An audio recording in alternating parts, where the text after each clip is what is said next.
we'll be enjoying the music of Cape Ann Big Band. This has been traditional. Please plan on attending, bring friends, and proceed.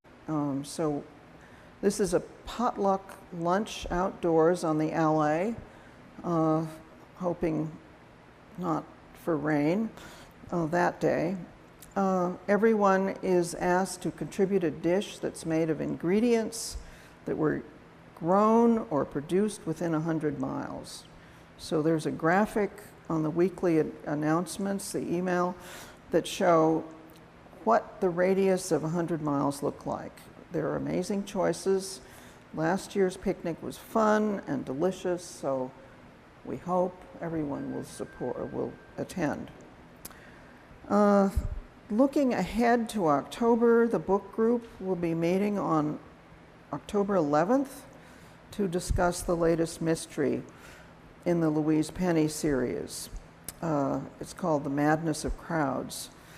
The book group will be meeting at 10 a.m. October 11th, and everyone is welcome. And so it's still to be determined whether this will be by Zoom or in person. I think that's it.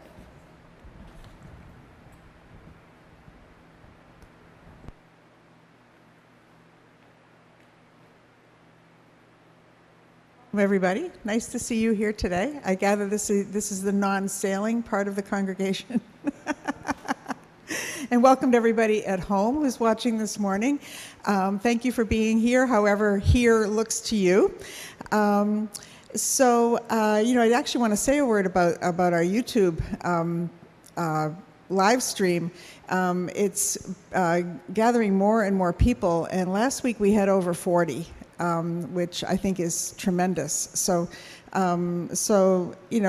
our overall attendance is in the 60 to 70 range now if you add the in-person with the online. So we're feeling like that's very successful and something that I'm looking forward to growing. So today's service will be a little different, as you can imagine. It's such a special day here in Gloucester, and so we respond here by trying alternative types of services and just things that we don't really get to do on a normal Sunday. So this morning's service will be about sound healing. Our musician, among his many talents, Steve Lacey, brings us a lot of talent and a lot of variety, and in addition to that, he is also a trained sound healer. So he has brought his singing bowls this morning, and our service will be about kind of an exploration of sound and the relationship of sound to our bodies, and you'll get to experience some of that. So I think without further ado, are we lighting our chalice right now? Do you have the outline? I don't. Yes, we will.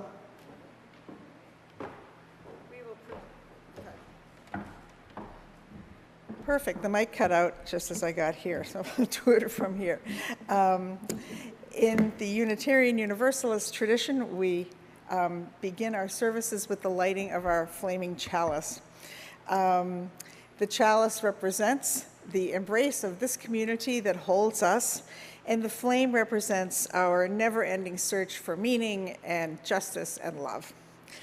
And as we do this, we take a moment now to affirm the covenant that we share with one another. In the light of truth and the warmth of love, we gather to seek, to sustain, and to share. Life is a gift for which we are grateful. We gather in community to celebrate the glories and the mysteries of this great gift. And we also, as we've been doing for months, take a moment to hold in our hearts the plight of people of the world who are existing in ongoing conditions of war and violence. And this morning, as we've been doing, we light a candle for peace in Ukraine, which was invaded back in February by Russia. We offer our hopes for peace today for all parts of the world that are faced with violent and inhumane conditions. Thank you. Thank you, Peggy. So.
Our opening words this morning are an excerpt from The Song of the Soul and the Earth by Susan Podobradsky.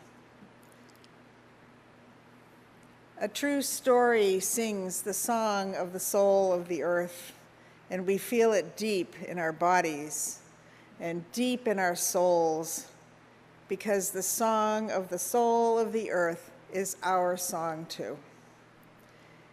If you ride your breath and quiet your mind, you will hear the heartbeat of the earth. You will feel the ebb and flow of the tides in the push and the pull of the blood beneath your skin. The air you breathe out joins the breezes that encircle the earth. And when you breathe in, the air in China stirs ever so slightly. Where do we begin? Where do we end? What we take in the things around us, what we leave behind, changes everything. Come, let us worship together.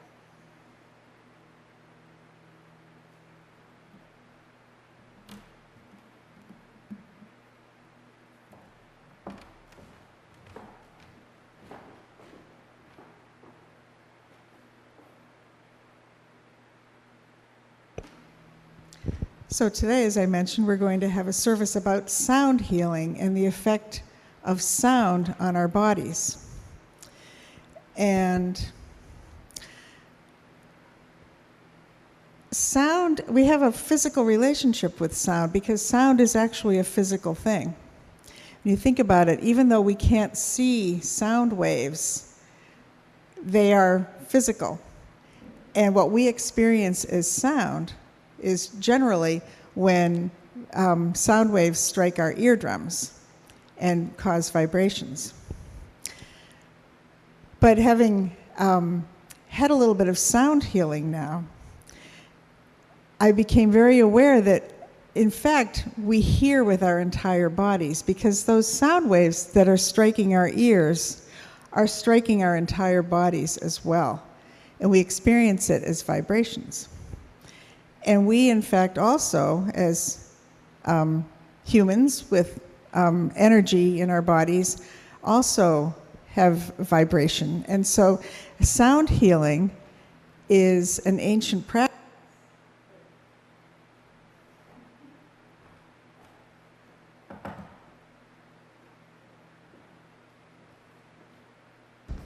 I think it's going to be one of those days. Anyway, when you know, when sound strikes our bodies, we have, you know, we experience these vibrations even if we're not necessarily aware of it. And it's pretty fascinating. So sound healing is actually an ancient art. The form that Steve will be working with us today is from Tibet with Tibetan singing bowls. And this is, it's new to many of us, but it is not a new thing in history. It's an effort to harmonize the vibrations from outside with the vibrations in your body, and thereby providing a sense of wellness and healing to us as we are brought into harmony with the outside world. So Steve and I were going to do a little experiment. He was going to play a couple of singing bowls, and I was going to hold the microphone. We'll keep trying here. And just to give you a sense of what's happening here.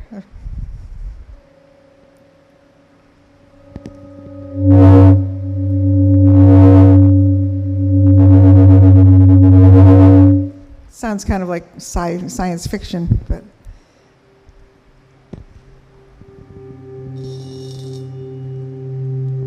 Did you hear the wire?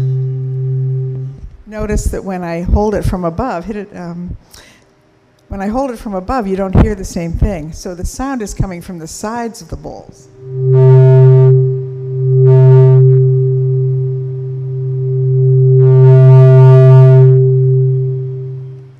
So you get a sense of the movement of the sound, very close, obviously. And then further away, it dissipates.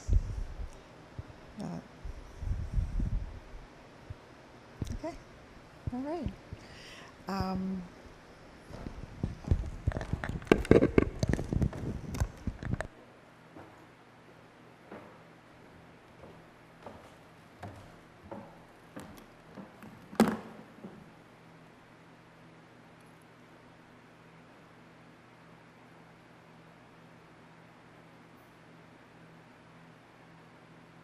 So Steve is going to offer us a little sound meditation now.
When does the sound stop? You really tune your ears by listening and listening and trying to identify when it's actually silent. So I invite us now into a time of guided and then followed by silent meditation. So to begin, I invite you to settle in comfortably. Rest your feet on the floor. Rest your arms and hands in a comfortable position so that your energy is not holding your body up. Close your eyes if you wish. Take a moment to notice your posture. What feels comfortable? What might not? And when you're ready, begin to notice your breath as you inhale and then exhale. Notice the sensations in your body as you breathe in and breathe out. What do you feel?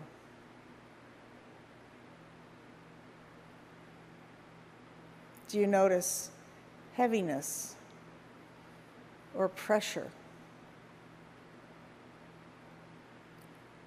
A sense of pulsing?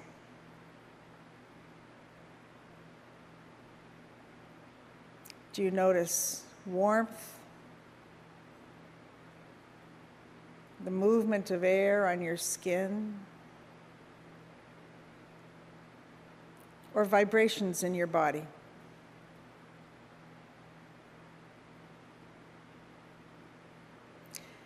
And now begin to turn your attention to sounds. What can you hear inside this room? What do you hear outside?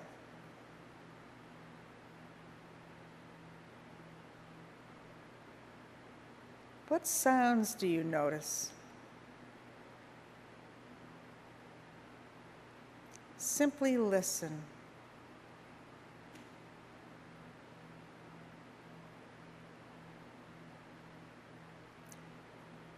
Notice if sounds come and then recede. Sounds rising, growing louder, or falling, growing softer.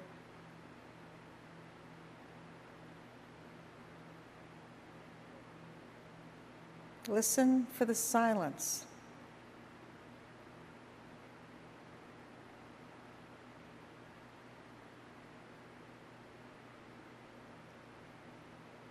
Silence in between sounds.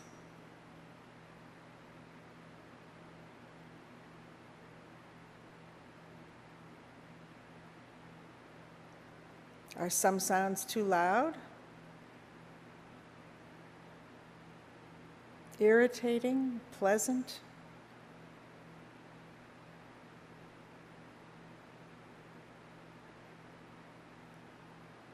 As we pause to listen, try not to label the sounds, but simply listen.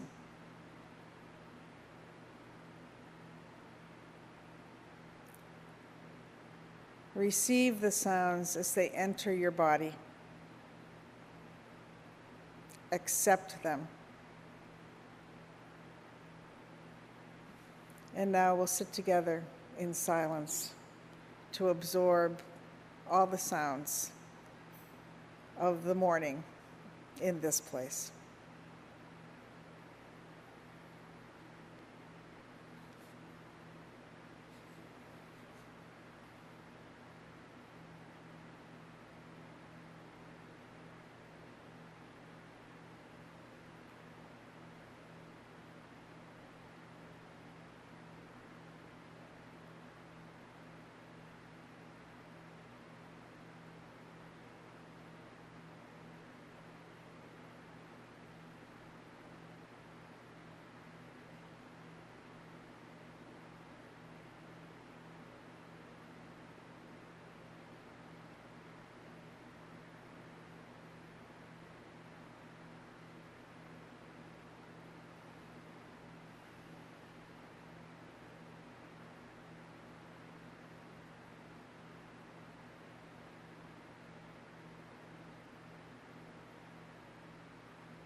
Now, once again, begin to return to your body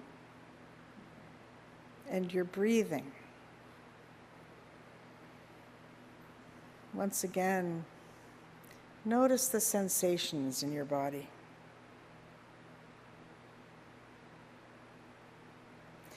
Take a moment now to be grateful for the gift of hearing and for the ability to sense all that is happening within our bodies. And when you feel ready, please open your eyes and return now to this moment.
To support this community of caring and all of its work in the world, this morning's offering will now be gratefully received.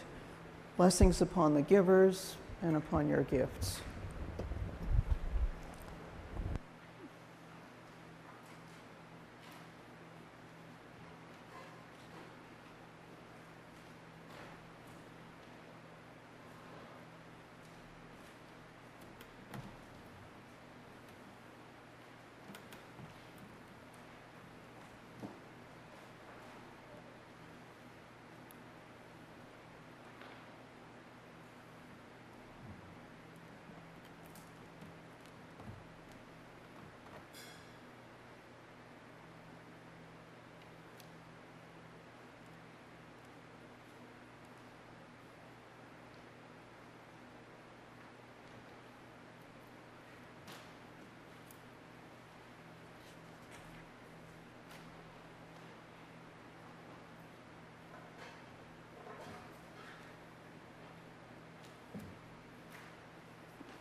And now we're going to invite you to come forward if you wish and to try experiencing a little bit of sound healing up close and personal. So Steve has set out the bowls, and I think, do you want to say anything, Steve? Do you want to suggest what people do? Come on up. You're not shy. I'll let you try them yourself. You put them up to your ears so you can get a better idea. There's a couple different techniques too I can teach you if you're interested.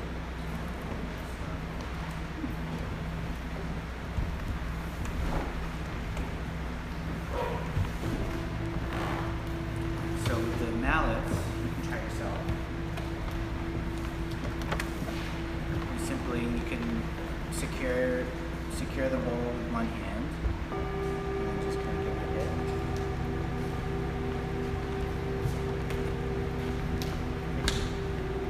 And with these ones, these are called rubbing mallets. It's a little more difficult. So you kind of add a little pressure, and you kind of need to use the momentum to work with the ball to start to get vibrations. So you hold down here. Yeah, you hold down here. Yeah, exactly. Try this one. So this is a rubbing mallet. So you put one hand in, right, and then the other hand. Hold it like this. Righty or lefty? Okay, so from the outside.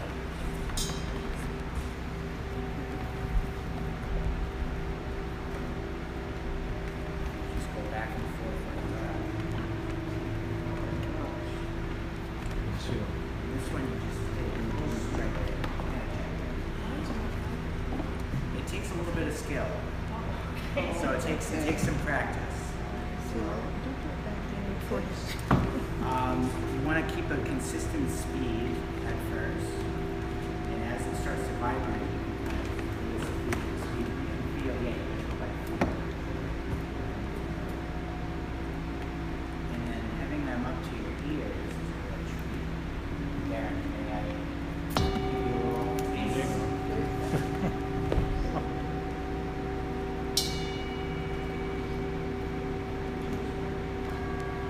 Yes, with Steve Dog,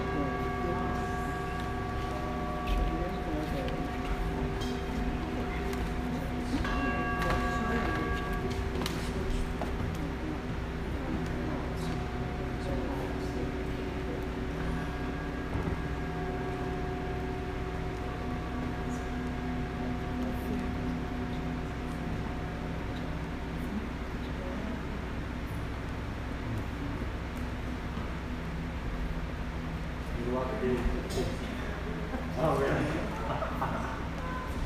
If you want to do it to somebody else, you can pick it up and put it next to somebody. Yeah. Just to start. So you might want to put your hand there, right? So you go like this. So don't go this way.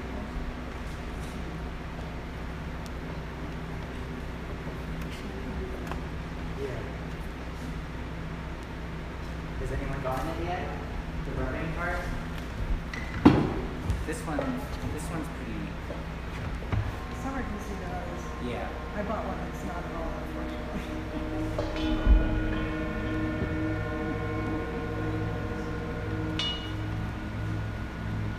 So it takes a bit of pressure and some consistent. And for a private session, you would put a ball on the body and then do this. And it goes right through. Yeah.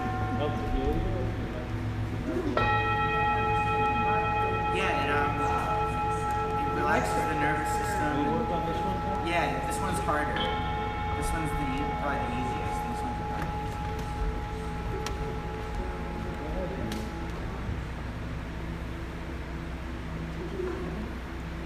Try this one.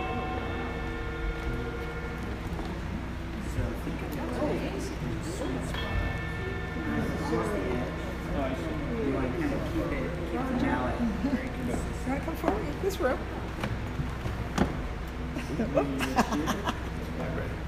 Yeah. And the edge of the bowl. Hold it right in your fingertips. Is that something? Wow, isn't that strong? I can't hear it from here. Should I put more of the mallet on the side of the bowl?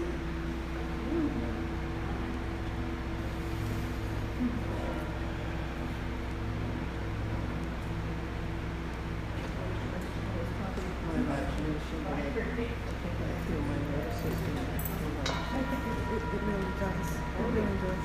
It's, no. Do you want another one? Do you want to come forward? While you're holding the bowl?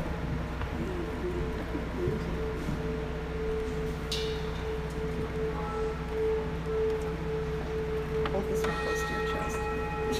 So these are all made by Tibetan monks. The one you're holding is about 300 years old. Don't drop it. All these ones are from the Japanese. You need a rubbing one. Some days might feel younger. This one? No. They're made of 7 different metals. I don't remember which ones. But, no. You probably guess. There's not too many, right? Copper, silver. Oh, that's it. Could be. I'll have to find out.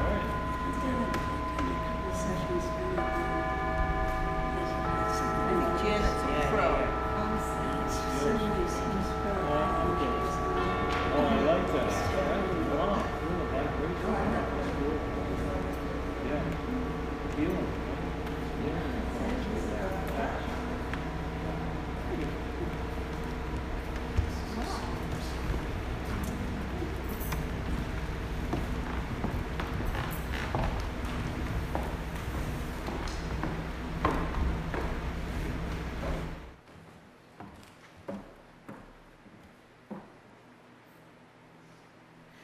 Unitarian Universalism is often criticized for being too much in our heads and not enough in our bodies.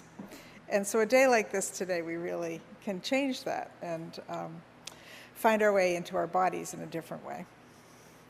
So to end our service, I'm going to offer the closing words written by Sarah York that you might know well. We receive fragments of holiness, glimpses of eternity, brief moments of insight.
we extinguish this flame, but not the light of truth, the warmth of community, or the